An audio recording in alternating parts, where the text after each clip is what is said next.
오늘 말씀은 이사야서 1장입니다. 이사야서는 기원전 8세기 남유다 왕국에서 주로 활동하였던 이사야가 하나님께로부터 받은 계시를 기록한 것입니다. 이사야는 예루살렘 왕궁에 자주 출입하면서 왕과 제사장들과 긴밀한 접촉을 가진 것으로 보아서 그는 왕족이었거나 귀족 출신으로 추측됩니다. 이사야는 본문 1절에서 밝히고 있는 것과 같이 우시야 왕으로부터 요담, 아하스 왕을 거쳐서 히스기야 왕에 이르기까지 유다의 4대 왕에 걸쳐서 약 60년 동안 선지자로 활동하였습니다. 유대 전승에 의하면 이사야는 주전 680년경 므낫세 왕의 우상 숭배에 반대하다가 통나무 속에 넣어져서 톱으로 켜 죽임을 당한 것으로 전해져 오고 있습니다.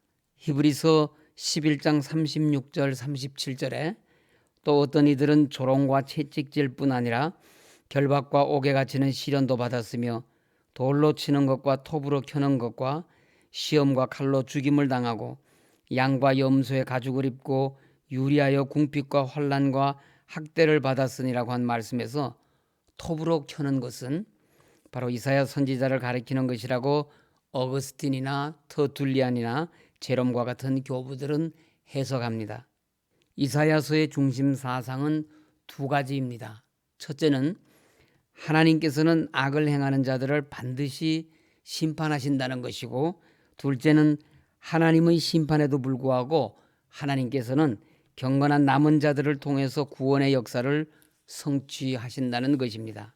이 두 가지 중심 사상을 축으로 하여 이사야서 전체 66장은 전반부 39장과 후반부 27장으로 크게 나뉩니다. 이것은 마치 성경 전체가 구약성경 39권과 신약성경 27권으로 나누어지는 것과 같습니다.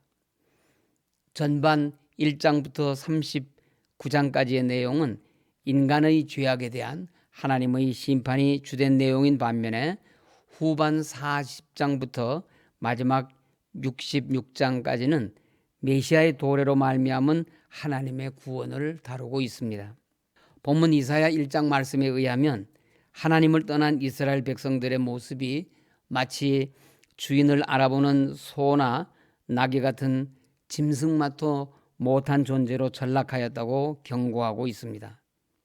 그들은 하나님의 징계를 받아서 머리끝에서 발끝까지 상하지 않은 곳이 없음에도 불구하고 더 매를 맞으려고 여전히 하나님의 말씀을 거역하고 있습니다. 이스라엘 땅은 황무하고 성읍들은 이방인들의 침략으로 파괴되었습니다. 그런데도 여전히 이스라엘 백성들은 정신을 차리지 못하고 있습니다. 이제 예루살렘은 8절 말씀처럼 포도원의 망대같이 참외밭의 원두막같이 에워싸인 성읍같이 겨우 남았습니다. 망대와 원두막은 과수원을 지키기 위해 세워놓은 초막 같은 것입니다. 수확을 한 포도밭이나 참외밭을 가보면 언제 풍성한 과실을 맺었었나는 생각이 들 만큼 원두막만 휑하니 쓸쓸하게 서 있습니다.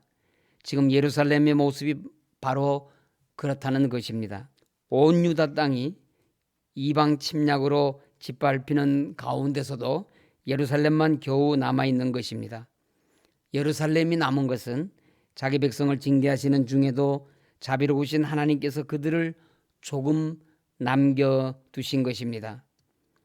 이스라엘의 행위로 보아서는 소돔과 고모라와 같이 모두 다 불에 타 마땅한 일이었겠으나 하나님께서는 그들의 죄악에도 불구하고 조금 남겨두셨습니다. 이것이 이사야의 남은 자 사상입니다. 남은 자란 하나님의 구원의 약속이 인간의 끊임없이 반복되는 죄악으로 인하여 단절된 위기에 처할 때마다 하나님께서 그 구원의 약속을 지키시기 위하여 각 시대마다 그 시대의 죄악에서 구별하여 남겨두신 소수의 의인을 가리키는 말입니다.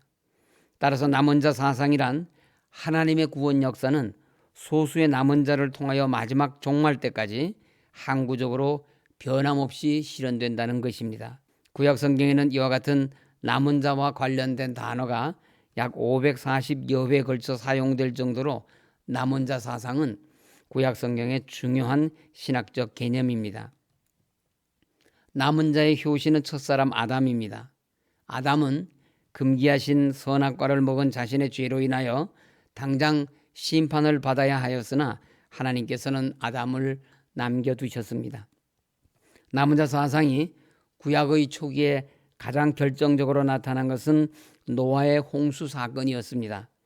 이어서 바벨탑 사건 이후 갈대아 우르에서 아브라함을 불러서 믿음의 조상으로 세우신 사건을 빼놓을 수 없습니다.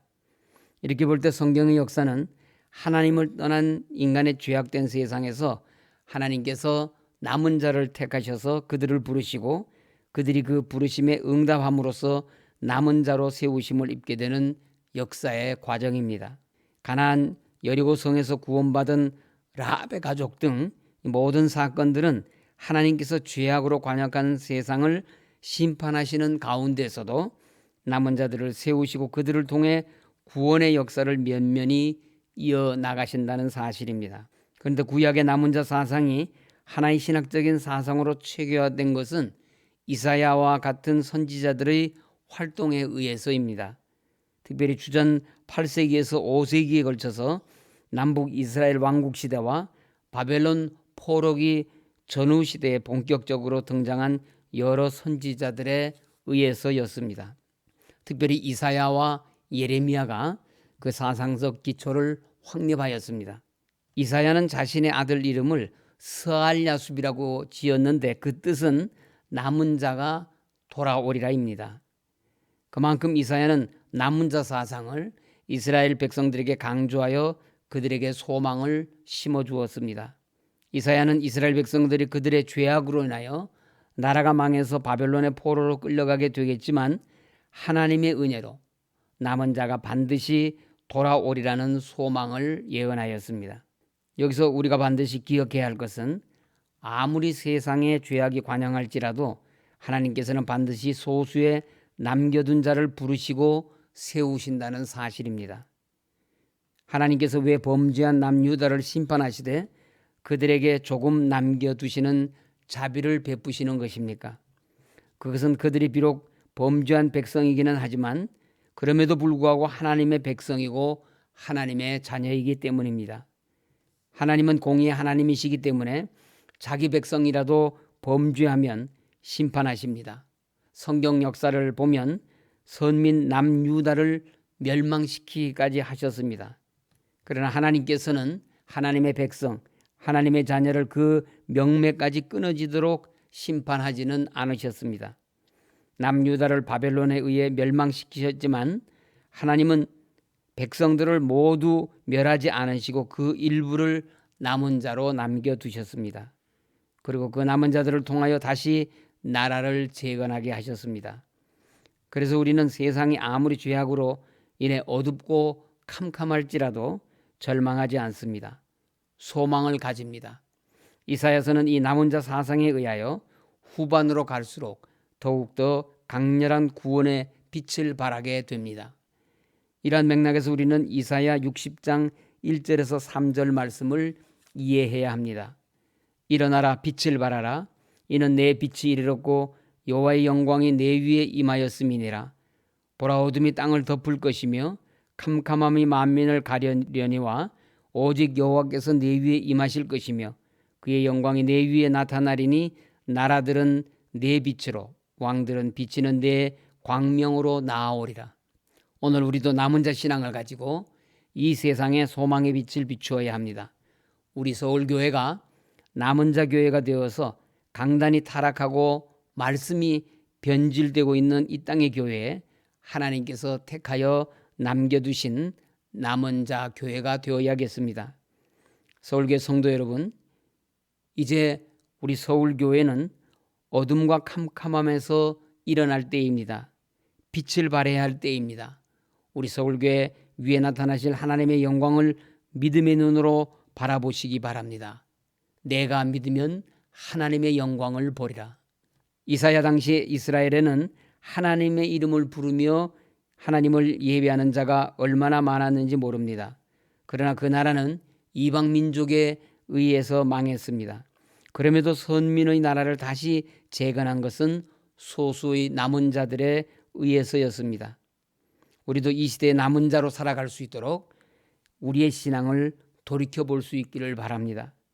우리 성도는 우리가 하나님의 백성이고 하나님께서 우리의 하나님이 되신다는 영원히 변치 않는 하나님의 언약 말씀을 소유하고 있기 때문에 자신이 역사의 중심에 서 있음을 알고 이 세상을 하나님의 자녀된 권세와 능력으로 살아가야 합니다. 역사의 주관자는 하나님이십니다. 하나님은 전능하신 능력으로 약속하신 말씀에 따라 역사를 주관하시며 진행시키시고 말씀에 1.1획도 빠짐이 없이 이루어 가십니다. 이사야는 자기 시대에 자신이 받은 하나님의 말씀을 선포하였습니다. 이사야는 이 일을 감당하여 하나님 앞에 충성된 자로 살았으며 이스라엘 백성을 의의 길, 생명의 길로 이끄는 사명을 수행하였습니다. 우리 각자 한 사람 한 사람에게도 하나님으로부터 받은 사명이 있습니다. 우리 모두가 사명자입니다. 그러므로 이 시대를 분별하고 주신 사명에 순종하며 충성스럽게 감당하시기를 바랍니다. 하나님께서 우리 성도님들을 이 땅의 남은 자로 거룩한 그루터기로 삼으사 성도님들을 통해 하나님의 뜻을 이루어 가실 줄 믿습니다. 말씀을 마치겠습니다. 온 유다 땅이 황폐화되는 가운데서도 예루살렘만큼은 보존되었습니다. 그처럼 예루살렘이 보존된 것은 여호와께서 조금 남겨두셨기 때문입니다. 다른 지역은 다 타락했는데 예루살렘만 거룩했기 때문에 그렇게 하신 것이 아닙니다. 예루살렘을 남겨두신 것은 그곳이 하나님께서 당신의 이름을 두시려고 택하신 곳으로 은혜로 보호해 주셨기 때문입니다. 이 사실은 매우 중요합니다. 우리는 성도로 이 세상을 살아가지만 그렇다고 세상 사람들보다 반드시 의로운 것만은 아닙니다. 우리도 죄를 짓고 하나님 보시기에 세상 사람들과 같이 죄인들입니다. 이러함에도 불구하고 우리는 구원을 확신합니다. 왜 그렇습니까? 그것은 우리가 하나님의 이름을 위하여 택하심을 받은 자들이기 때문입니다. 본문 3절에 소는 그 임자를 알고 나귀는 그 주인의 구유를 알건만은 이스라엘은 알지 못하고 나의 백성은 깨닫지 못하는도다라고 하였습니다. 우리 생명의 주인이신 하나님이시고 우리가 누리는 모든 것의 주인이 하나님이신 것을 잊지 마십시오. 은혜와 자비가 무한하신 하나님께 감사하십시오. 모든 영광을 하나님께 돌리십시오. 그것이 남은 자의 사명입니다. 아멘. 기도하겠습니다. 하나님 아버지, 저희들을 하나님의 남은 자로 세워주심을 감사드립니다. 끝까지 우리를 지켜주시는 하나님만을 믿고 하나님의 백성으로 살아갈 수 있도록 인도하여 주시옵소서. 주님 몸 되신 교회가 속히 회복되어 온 성도들이 마음껏 하나님을 찬양하며 하나님의 영광을 위하여 살아갈 수 있도록 인도하여 주시옵소서. 안식년본안 대법원 상고심과 교회 모든 송사 하나님 친히 주장하여 주셔서 바른 판결 나게 하셔서 교회가 온전히 회복될 수 있도록 인도하여 주시옵소서. 나라가 어지러운 가운데 있습니다. 하나님께서 이 나라를 지켜주시고 복음화된 통일조국 속히 이루어지게 하여 주시옵소서. 오늘도 코로나19로부터 이 나라와 성도들을 지켜주시고 특별히 병상에 계신 환우들에게 치유의 은총을 베풀어 주시옵소서. 예수님 이름으로 기도드립니다. 아멘.